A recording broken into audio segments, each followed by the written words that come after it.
Hey, everyone, and welcome in. I am Coach Steph, and I am your teacher life coach. And who am I, you say? I am a teacher life coach who helps burnout teachers reignite hope in the classroom. That's right. Because you got to keep hope alive, right? So, if you joined me last night, you know that I shared some information all about just being unapologetically you and what that means and what that could do for your future as a teacher. Now, I'm speaking to all of my teachers who are currently burnout, and I was on TikTok earlier today. Obviously, my hair is a little bit different from last night. I went to the salon today, so it's a little bit of teacher self-care. Also getting ready for the new year. So I really wanted to get my hair retwisted and washed, really washed. And so yeah, because that just does wonders for your girl. Um, and that is a part of my self-care regimen. Now, self-care is not just going to the salon, going, get our nails done. It's not about all of that. It's about the mental, the inner work. Okay.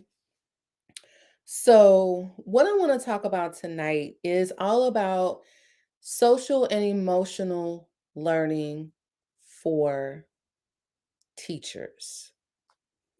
And I already know because I can see the vibe. I can see the teachers literally on my campus that like frown up when we hear the word SEL.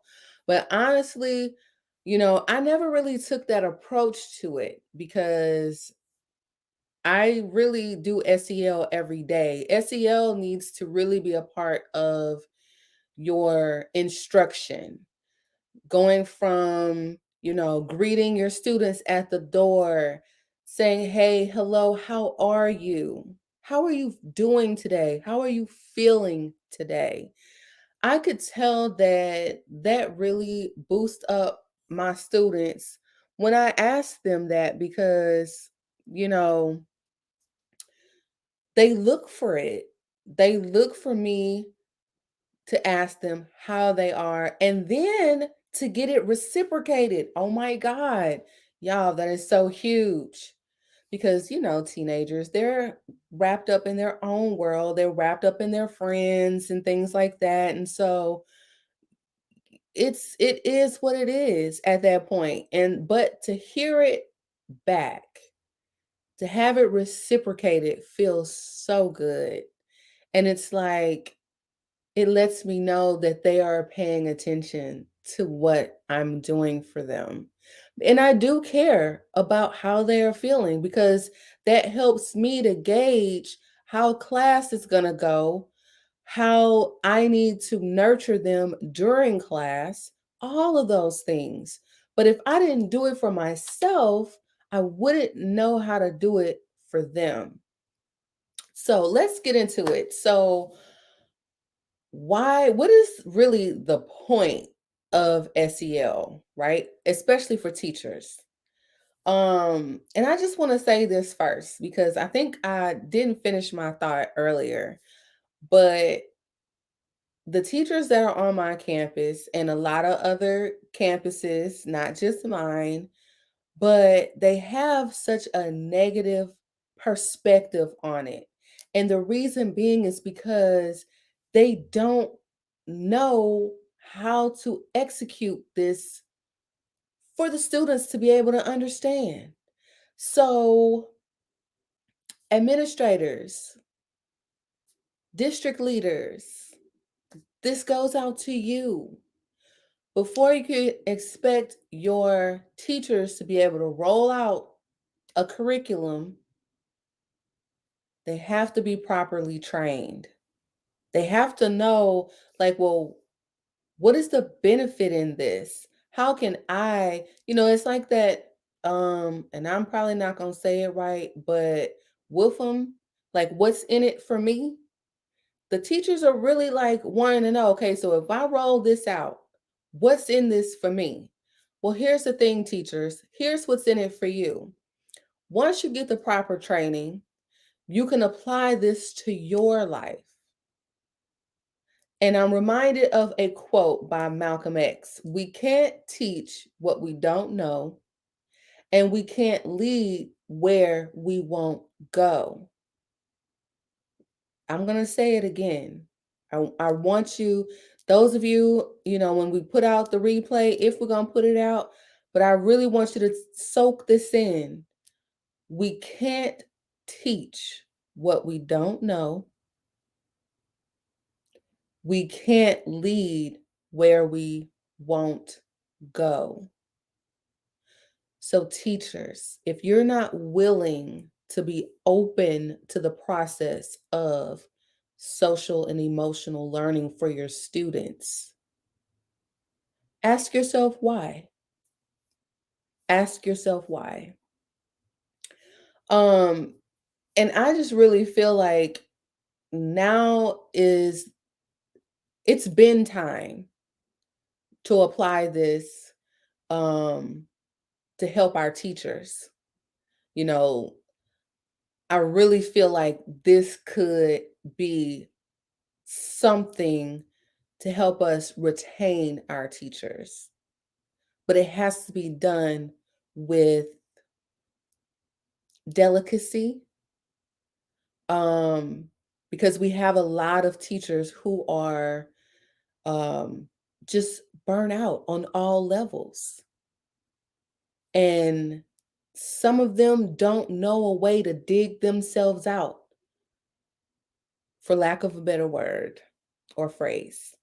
All right. So here's why we want to have SEL.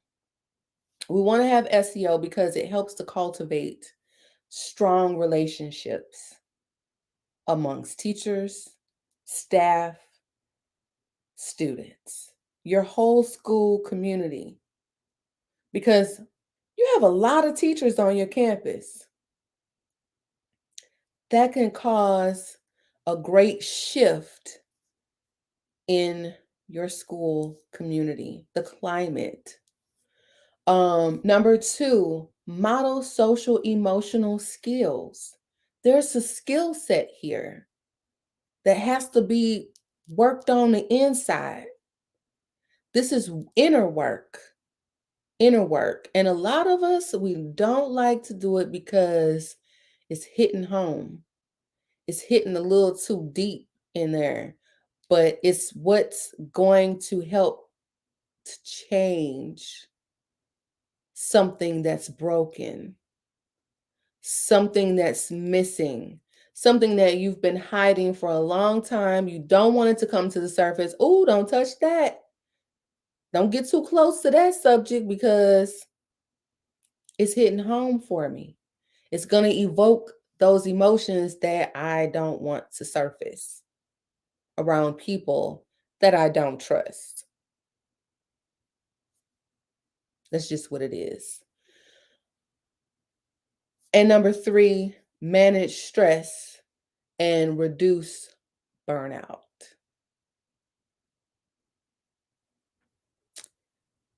That's your why. Teachers who have developed, there's there's been data that says that teachers who have developed their social and emotional skills are less likely to consider leaving the classroom. And when I was thinking about what I would be talking about in today's mini workshop, what is the mini lesson of today? And that is the importance of doing the inner work as a teacher. It doesn't have to be this life of burnout. It doesn't have to be this life of overwhelm. And if you find yourself getting there, then you don't have to stay there. It's a decision, it's a choice. You can choose to get some help. You can choose, you only need one person. You only need one, but you have to really vet that person out. Like, are they really the ones that I can talk to that this would be beneficial for me, where I'm going to be the one to win here because it's about me getting the help that I need to overcome this burnout. So, there are 5 essential practices to develop social and emotional skills that I'm going to share with you. And hopefully, this is going to, resonate. I know that this topic resonates with a lot of us, but a lot of the time, we're like tossed something. Hey, here's this thing, and I want you to roll this out for your students. But in order for us to roll it out to the students, it has to be rolled out to us, the teachers, first. Because a lot of us need it, especially the burnout teachers. All of us really need it because this helps to curb that. Because maybe if we have these 5 skills that I'm about to drop, then just maybe, it can prevent some of these feelings of overwhelm, some of these feelings of burnout. And I just want you to know, if you suffer with burnout, if left untreated, it could lead to depression and other situations that could very well be prevented. So I just want you to think about this like going to the doctor to get your wellness check. Ladies, we should be getting our wellness checks, yearly wellness checks. But that's another subject for another day. So let's get into the 5 essential practices. So, number 1 is to examine identity because clear purpose supports teachers working through challenges and uncover bias, which is important. Also takes a look at privilege. All of this is a part of the identity. You have, like I said, this is inner work. Number 2, explore the emotions. What triggers you to be happy, angry, sad? What are the things that trigger you? And in what way are they triggering you? Because it's important for us to know this work because when we are dealing with our students, they are dealing with so much. I just got finished looking at a segment on the news where they're talking about the kids are, having all these things happening, overdosing with fentanyl. Um, so it's like the kids, your students really need all hands on deck right now. Right now. This is not a Texas thing, it's not a Houston thing. This is a nationwide problem with teens and I would say 20-year-olds as well. If you're 20 something, the youth, they need their teachers to be able to pour into them, be able to help them evaluate their emotions. What's triggering you? How can we not add more fuel to the fire? Number 3, cultivate compassionate curiosity. Y'all, when you're allowed to get curious, you get creative, right? Be okay with that. Run with it. See where it goes. Curiosity is good in the classroom. This is where your critical thinking pieces come into play. Number 4, orient towards optimism. Don't always see the negative in things. Okay. And number 5, establish healthy balance and boundaries. That is so huge. But I want you to know all 5 of these are connected. They are connected. They each bounce off of they bounce off of each other. They're intertwined together. So don't think that you can just use one of these and everything else will fall into place. You need all five. So, again, the five essential practices to develop social and emotional skills are: number one, examine identity; number two, explore emotions; number three, cultivate compassionate curiosity; number four, orient towards optimism; and number five, establish healthy balance and boundaries. These are big. And that, my friends, let me give you a little homework. So I want you to think back to something that resonated with you. So maybe take a moment and write down something that I said that resonates with you, that you can do a little bit of inner work and do some reflections. Do a reflective on that something, that one thing, and then see how you can apply that to your classroom. How can you build this in? Because remember at the beginning of the lesson, I said, social and emotional learning really should be sprinkled in during instruction. From the moment you're standing at your door, that's when to the time you clock out of your contract hours. That is a day of little sprinkles of social and emotional skills. But you have to know what the skills are in order to develop them. So now that you have them, what is something that you gravitate to that you could start with? It doesn't have to be a full on thing. You can just start with one thing, implementing one thing per week, and just seeing how your students adapt to it. Um, One thing that I want to close with tonight, and that is coffee and visions. So, coffee and visions is something that I do every year coming up to the beginning of the new year. So, we're getting ready to embark upon 2023, right? Yes, let that sink in. So, man, 2023.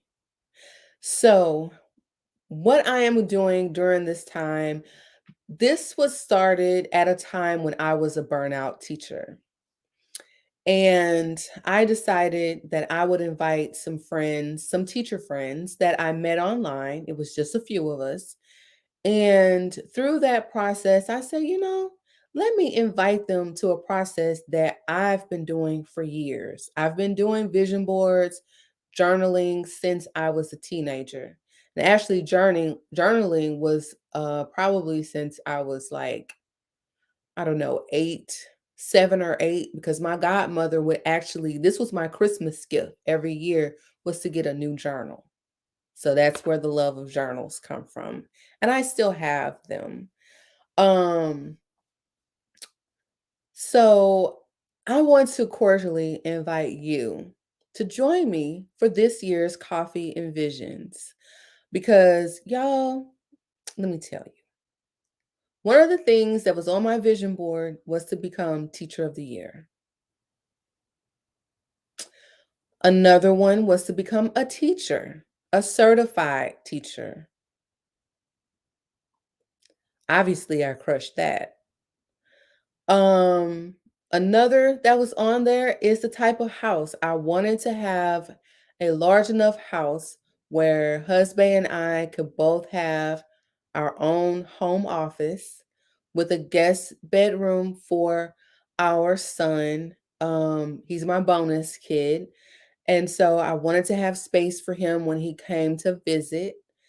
And to not have we wanted to have enough room so that everyone in the household would not be like right on top of each other. Like we all would have equal space to just be without having someone right next to you. You have a little bit of privacy.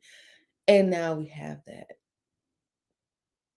Those are just a couple of my wins. And so I started putting things down on my vision board But now, is it the first of the year that's the only time that I touch it? No. I actually visit it quarterly. Well, actually, I would visit it, so I would create it at the beginning of the year, then I would revisit in the summer, and then again, I'll be ready for the new year. This year, for 2023, I will be revisiting my goals quarterly.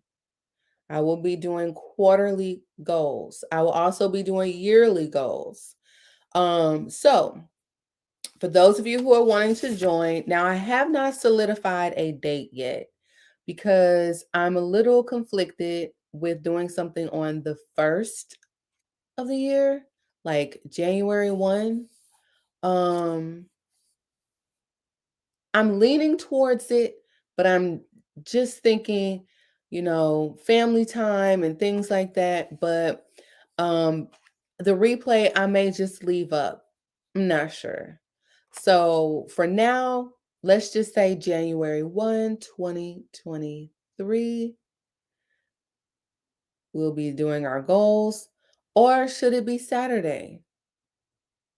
Because going into the new year, you have your new goals and you can actually start working on them day one. So now I'm looking at December 31st. I'll put a poll out. I'll put a poll out on Facebook and Instagram and see which one y'all prefer. And then I'll go with whichever one wins out. But here's some things that you're going to need. So I would suggest now, usually you would just get like some paper, just like some regular printer paper. Um, but I suggest cardstock because it's a little thicker, a little bit heavier, and keepable, right? Um, Magazines, I would say 2 to 3 of your favorite magazines would be good. Some scissors.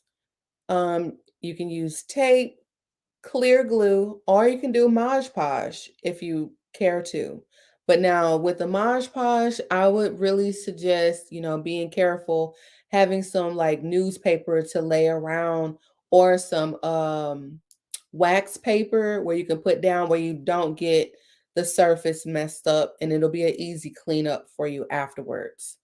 But those are the basic things that you need. And so, what I'll be doing during Coffee and Visions is actually I'll be creating my digital one. So, I'll be collecting some clip art until then, but I'll also print out the clip art so that I can do a physical one. But while we're on live, I'll be showing you how I'm coming about with getting my goals set for 2023. So, stay tuned, and it's going to be right here on my YouTube channel, right here. And yeah, so come and join me. Bring a teacher bestie, bring your friends. We can all do this together. If you have questions, this will be a perfect time for me to answer questions as we're going through creating our vision board for 2023. So, thank you so much for being here.